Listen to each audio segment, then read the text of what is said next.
Baiklah, di sini saya akan menjelaskan cybercrime, kejahatan online yang wajib kita waspadai. Cybercrime adalah tindakan kejahatan yang dilakukan secara online. Kejahatan ini tidak mengenal waktu dan tidak pilih-pilih target. Bisa terjadi pada individu ataupun perusahaan. Tujuan cybercrime ini beragam, bisa sekedar iseng sampai kejahatan serius yang merugikan korbannya secara finansial. Dalam praktiknya, cybercrime bisa dilakukan seorang diri ataupun melibatkan sekelompok orang. Para pelaku cybercrime tentu adalah orang yang sudah ahli dalam bidang teknik hacking, bahkan tidak jarang sebuah aksi cybercrime dilakukan dari berbagai tempat yang berbeda dalam waktu yang bersamaan. Banyak contoh aksi cybercrime yang masih terjadi. Kita tentu telah mendengar informasi bahwa beberapa waktu yang lalu kejahatan online ini menimpa salah satu e-commerce terbesar di Indonesia. Pelaku meretas server perusahaan tersebut dan berhasil mencuri jutaan data pelanggan, mulai nama, nomor handphone hingga alamat. Semua data tersebut bisa saja diperjualbelikan demi keuntungan si pelaku. Hal ini tentu menjadi pukulan bagi citra perusahaan sekaligus kerugian bagi para pelanggannya. Adapun demikian, itu hanyalah salah satu jenis cybercrime yang terjadi di Indonesia. Masih banyak lagi jenis cybercrime yang perlu kita ketahui. Apa saja itu? Di sini saya akan membahasnya. Untuk yang pertama ada identity theft. Sesuai namanya, identity theft adalah jenis cybercrime berupa aksi pencurian identitas. Pelaku identity theft akan melakukan teknik peretasan pada website korban. Mereka akan mengakses server website untuk mendapatkan informasi pribadi yang tersimpan. Identity theft akan cenderung menyasar ke toko online, website membership, dan jenis website lain yang menggunakan data pelanggan dalam proses layanannya. Selain itu, identity theft juga dapat terjadi pada saat kita mengakses situs abal-abal. Hal ini terjadi ketika kita memberikan data pribadi padahal situs itu sebenarnya milik sang peretas. Yang kedua ada carding. Carding adalah jenis cybercrime yang berupa pembobolan kartu kredit. Pelaku kejahatan mencuri data informasi kartu kredit dan menggunakannya untuk kepentingan pribadi. Percaya atau tidak, carding adalah salah satu jenis cybercrime yang masih sering dilakukan. Kasus terakhir bahkan sempat terkait dengan beberapa orang terkenal. Pertanyaannya, bagaimana pelaku bisa melakukan carding? Ada banyak cara yang bisa dilakukan. Bisa dengan phishing, memasang malware di toko online, atau membeli informasi dari dark web. Dampak dari carding cukup merugikan, karena jika tidak cepat disadari, pemilik kartu harus membayar tagihan besar atas belanjaan yang tidak dilakukan, melainkan dilakukan oleh sang peretas. Yang ketiga ada corporate data theft. Mirip dengan identity theft, bedanya jenis cyber ini menyasar ke data perusahaan. Pelaku meretas situs perusahaan, kemudian mencuri data-data yang penting. Data perusahaan yang berhasil didapatkan bisa dimanfaatkan untuk kepentingan pribadi. Misalnya, untuk bisa mengaksesnya tanpa hak, bisa juga data tersebut dijual di pasar gelap dengan harga yang tinggi. Bentuk kejahatan online ini pernah dialami oleh perusahaan-perusahaan besar, salah satunya yaitu Canva. Situs desain grafis ini berhasil diretas hingga 139 juta data pelanggan terancam, yang artinya dalam satu aksi saja pencuri bisa mendapatkan banyak data untuk digunakan melakukan tindak kejahatan. Selanjutnya yang keempat ada cyber extortion. Istilah cyber extortion mungkin masih asing bagi kita. Padahal jenis cybercrime ini berupa pemerasan ini cukup sering terjadi. Kejahatan online ini bisa menimpa perusahaan atau pribadi. Modusnya, pelaku akan meminta uang sebagai tebusan atas data penting yang telah dicuri. Kasus cyber extortion yang marak saat ini adalah penggunaan ransomware. Malware ini masuk ke perangkat korban dan mengendalikan data di dalamnya. Pemilik tidak dapat mengakses data tersebut tanpa menggunakan sandi dari pelaku kejahatan. Untuk mendapatkan sandi tersebut, harus ada uang tebusan yang dibayarkan terlebih dahulu. Banyak perusahaan terkenal di dunia yang menjadi korban kejahatan ini. Contohnya itu seperti Nokia, Domino, dan Friendly. Bahkan pada kasus Domino, peretas meminta tebusan 30.000 euro agar data 650.000 pelanggan Domino tidak disebarluaskan. Yang kelima ada cyber espionage. Cyber espionage adalah jenis cybercrime yang memata-matai target tertentu seperti lawan politik, kompetitor suatu perusahaan, atau bahkan penjabat negara lain. Pelaku menggunakan teknologi canggih untuk memata-matai secara online. Cyber espionage biasa dilakukan dengan memanfaatkan spyware. Dengan aplikasi yang ditanam di komputer korban, semua aktivitas dan data penting bisa diakses tanpa disadari. Sebagai contoh, kejahatan cyberespionage ini pernah menimpa Barack Obama. Saat itu spyware digunakan untuk mencuri data sensitif terkait kebijakan luar negeri Amerika. Setelah mengetahui jenis-jenis cybercrime, kita perlu mengetahui apa saja aksi yang biasa dilakukan oleh pelaku cybercrime. Dan ini beberapa jenis aksi yang dilakukan. Yang pertama, serangan malware. Malware adalah aksi cybercrime dengan menggunakan software yang menyusup ke perangkat korban. Aksi ini sering berhasil mencapai tujuan karena korban tidak tahu ada malware yang menyerang, yang artinya aksi kejahatan bisa dilakukan dengan leluasa. Biasanya malware ini masuk melalui email, pesan di instant messaging, atau saat akses ke website berbahaya. Tak jarang juga malware masuk melalui tema ataupun plugin WordPress yang diinstal ke sistem website kita. Saat berada di perangkat korban, malware ini bisa melakukan apapun sesuai program yang dijalankan. Misalnya mencuri data, memata-matai perilaku online korban, hingga menghapus data yang diinginkan. Yang kedua ada phishing. Phishing masih menjadi aksi cybercrime favorit hacker. Alasannya, kejahatan online ini terbukti masih efektif, terutama untuk pencurian identitas. Menurut sebuah laporan, aksi cybercrime 67% bermula dari phishing. Data yang menjadi tujuan phishing berupa data pribadi, data akun, dan data finansial. Langkah phishing kerap berhasil karena pelaku phishing menyamar menjadi pihak yang berwenang atau lembaga resmi, sehingga korban tidak merasa curiga. Contoh kasus phishing yang terkenal adalah penggunaan PayPal untuk aksi kejahatan. Pertanyaannya, bagaimana aksi tersebut dijalankan? Pelaku mengirimkan email kepada korban dengan berpura-pura sebagai pihak PayPal. Dalam isi tersebut, pelaku menyatakan bahwa akun korban telah dibatasi sebagai akibat dari pelanggaran kebijakan. Melalui email tersebut, pelaku meminta korban untuk memperbarui akun mereka. Sebuah tautan atau link yang diberikan mengarahkan korban ke situs palsu. Saat itulah korban memasukkan data diri sesuai petunjuk. Pelaku berhasil mendapatkan informasi yang diinginkan. Yang ketiga, device website. Device adalah upaya mengubah tampilan sebuah website tanpa hak. Aksi cybercrime ini pernah heboh di Indonesia karena menimpa website lembaga pemerintahan KPU. Dalam aksinya, pelaku yang menyerang situs resmi KPU Kabupaten Seluma membuat tampilan depannya berubah. Pelaku juga menuliskan bahwa situs tersebut telah berhasil diretas oleh suatu kelompok. Selain mengubah tampilan website, aksi cybercrime ini juga sering digunakan untuk mengarahkan korban ke situs lainnya. Sebagai contoh, aksi device pada website Google di Rumania. Meskipun aksi ini disangkal oleh pihak Google, pengunjung saat itu tidak dapat mengakses situs google.ro. Yang keempat, serangan DDoS. DDoS attacks adalah aksi cybercrime dengan target serangan ke server dengan cara membuat traffic sebuah server terlalu tinggi sampai tidak bisa mengatasi permintaan akses dari pengguna atau user. Aksi DDoS berupa membuat server website down sehingga pengunjung tidak bisa mengaksesnya. Nyataannya, DDoS sendiri merupakan salah satu serangan yang populer digunakan oleh hacker. Alasannya, teknik DDoS dianggap cukup sederhana untuk dijalankan. Sama seperti halnya device dengan serangan DDoS, sangat mengancam reputasi online yang dibangun. Kepercayaan konsumen terhadap sebuah bisnis yang mengalami down tentu akan sangat berpengaruh. Sayangnya, DDoS memang bisa menimpa siapa saja, termasuk salah satu media besar di dunia, yaitu BBC. Saat itu, serangan yang terjadi mengakibatkan hampir semua layanan BBC lumpuh. Seluruh domain milik BBC tidak bisa diakses, dan parahnya lagi, layanan on demand dan radio juga ikut down. Jadi kerugian finansial akibat DDoS tersebut cukup serius.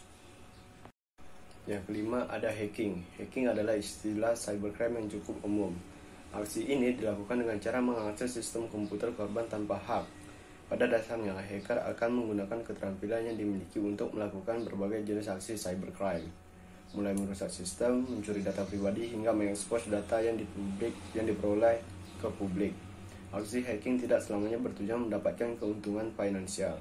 Banyak juga hacker yang melakukannya sekedar untuk memamerkan keahlian yang dimiliki. Contoh aksi hacking yang kerap terjadi adalah pembobolan kata sandi. Langkah inilah yang menjadi titik awal hacker melakukan tindak kejahatan selanjutnya. Beberapa waktu yang lalu, 2 media besar di Indonesia pernah menjadi korban hacking.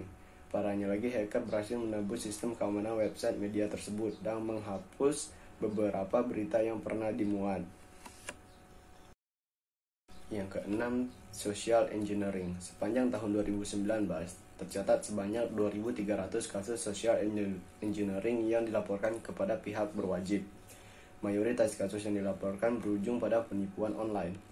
Social engineering adalah aksi cybercrime dengan cara memanipulasi korban. Pelaku bisa saja melakukan aksi dengan cara langsung menghubungi korban. Lewat pendekatan yang dilakukan tanpa sadar, korban telah memberikan informasi yang diinginkan oleh pelaku. Sebagai contoh, aksi social engineering ini kerap menimpa pengguna ojek online. Modus yang dijalankan adalah dengan menelpon korban dan menanyakan kode OTP atau kode one time password. Kode ini cukup penting untuk dapat mengambil alih akun korban. Sebenarnya, kode OTP yang berasal dari sistem ojek online bersifat rahasia. Namun tak jarang korban yang mau memberikan informasi tersebut dengan teknik phishing. Jika pelaku berhasil mengakses akun korban, dompet digital atau kartu kredit yang terhubung dengan akun tersebut bisa dimanfaatkan oleh sang pelaku.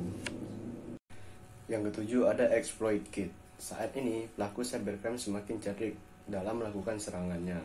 Salah satunya dengan menggunakan senjata exploit kit yang mudah didapat. Exploit kit ini adalah program untuk menyerang komputer dengan sistem keamanan rendah. Tujuannya menyusup ke komputer korban dan memanfaatkannya. Tercatat 50% serangan hacker menggabungkan metode serangan dengan menggunakan exploit kit. Penggunaan exploit kit ini biasanya dimulai dengan aksi phishing lewat link email, pop-up, ataupun iklan. Jika korban sudah berhasil dikelabui dengan mengakses link yang telah diberikan, exploit kit akan mulai menguasai perangkat korban. Lalu pertanyaannya, bagaimana cara kerja exploit kit itu? Pertama, pelaku akan berusaha agar exploit kit yang disiapkan bisa masuk ke komputer korban. Setelah itu, program akan mencari kelemahan sistem pada komputer tersebut. Jika telah menemukan celah, exploit kit akan memanfaatkannya untuk mendownload malware. Program inilah yang akan digunakan pelaku untuk mengendalikan komputer korban. Karena exploit kit bekerja secara diam-diam, kita mungkin akan kesulitan untuk mengetahui apakah kita diserang. Maka dari itu, kita perlu rajin mengupdate perangkat dan jangan asal mengklik link yang dikirimkan. Yang kedelapan, ada pembajakan. Pembajakan adalah aksi mengkiatkan karya orang lain demi keuntungan pribadi. Di dunia online, pembajakan juga merupakan cybercrime yang kerap terjadi, mulai dari pembajakan software berbayar hingga buku elektronik. Salah satu aksi cybercrime terkenal dalam hal pembajakan dilakukan oleh King.com. Dalam aksi itu, mereka menayangkan acara televisi secara ilegal di websitenya. Tindakan ini menyebabkan kerugian finansial bagi pemilik stasiun TV karena sepinya penonton yang membayar tayangannya. Sementara itu, pelaku mendapatkan keuntungan hingga lebih dari 175 US dollar. Di Indonesia, aksi cybercrime ini masih meresahkan. Faktanya, pemakaian software bajakan di Indonesia mencapai 83% dan merupakan salah satu yang tertinggi di Asia Pasifik. Padahal, software bajakan bisa saja mengandung malware yang lebih berbahaya. Yang kesembilan, ada penipuan online. Penipuan online atau online scam merupakan aksi cybercrime yang juga perlu kita waspadai. Karena bentuk penipuan yang terjadi bisa bermacam-macam dan platformnya juga bisa apa saja. Bisa marketplace ataupun sosial media. Online scam sendiri tidak hanya terjadi pada individu atau sebagai targetnya. Sebab pelaku online scam bisa berupa website toko online palsu, perusahaan investasi yang menjanjikan keuntungan besar dalam waktu cepat. Bahkan online scam bisa terjadi di lingkup negara hingga internasional. Contoh kasus online scam yang cukup terkenal adalah OneCoin, salah satu mata uang cryptocurrency. Meskipun awalnya tampak seperti mata uang digital yang aman, pengguna baru sadar bahwa OneCoin hanyalah scam. Apalagi ditambah dengan hilangnya founder mereka secara mendadak. Alhasil, para pengguna dirugikan atas investasi yang dilakukan. Yang ke-10 ada spamming. Spamming adalah aksi cybercrime dengan menyebarkan email spam secara massal. Isi email pun sangat beragam, contohnya penawaran produk yang tidak jelas. Menurut riset, tingkat spam email dalam sebulan bisa mencapai 85%. Hal ini tentu cukup mengkhawatirkan, terutama bagi kita yang menggunakan email untuk berbisnis. Bisa-bisa dengan banyaknya spam yang diterima, ruang penyimpanan penuh dan email penting dari klien justru tidak masuk. Apalagi kegiatan spam email masih terjadi mengingat aksi pencurian data hacker juga terus muncul. Ditambah dengan kasus adanya penjualan data oleh pihak tidak bertanggung jawab. Setiap tindak kejahatan yang dilakukan di dunia maya tentu mengakibatkan kerugian yang dirasakan oleh korban. Inilah beberapa kerugian yang dapat ditimbulkan oleh cybercrime. Yang pertama, ada reputasi online bisa terancam. Yang kedua, kehilangan data penting. Yang ketiga, kerusakan software dan sistem komputer. Yang terakhir, kehilangan sejumlah uang. Jadi, sekarang kita sudah jauh lebih memahami mengenai ancaman cybercrime. Lalu pertanyaannya pasti bagaimana cara agar kita terhindar dari cybercrime? Berikut ini beberapa tips yang akan saya sampaikan. Yang pertama, menggunakan hosting yang aman. Bisa dikatakan inilah langkah penting sebagai upaya melindungi website kita. Layanan hosting dengan perlindungan keamanan khusus dapat membantu kita mencegah aksi dari cybercrime. Salah satunya adalah Niaga Hoster yang memiliki fitur Impunity 360. Fitur ini mampu memberikan proteksi dari serangan malware. Beberapa di antaranya dengan adanya Protective Defense yang memblokir ancaman secara real-time dan patch management yang akan mengupdate server kita ke versi terbaru secara otomatis. Yang kedua, rajin melakukan update bisa menjadi cara terhindar dari kasus cybercrime, baik update pada sistem operasi maupun sistem manajemen website. Sebagai contoh, jika menggunakan Windows, kita akan mendapat notifikasi adanya update. Jika memungkinkan, segera melakukan update yang direkomendasikan. Hal ini juga berlaku pada pengguna macOS dan juga Linux. Yang ketiga, pasang SSL. Jika teman-teman pernah memperhatikan ikon gembok yang berada sebelum URL website, itu adalah tanda bahwa website tersebut menggunakan SSL. Dengan melihat ikon gembok tersebut, pengunjung situs akan lebih percaya bahwa website kita aman. Hal ini karena pengunjung meyakini bahwa website kita memang aman untuk dikunjungi karena telah mengaktifkan SSL. Contohnya itu bisa dilihat pada gambar ini. Yang keempat, terapkan 2FA. Sebagian kita mungkin sudah mengenal apa itu 2FA. 2FA adalah Two Factor Authentication. Metode keamanan yang memungkinkan website melakukan verifikasi pengguna secara real-time dengan kode unik yang dibuat saat itu juga. 2FA ini merupakan metode populer yang digunakan oleh perusahaan-perusahaan ternama seperti Google, Facebook, Yahoo, dan lain sebagainya.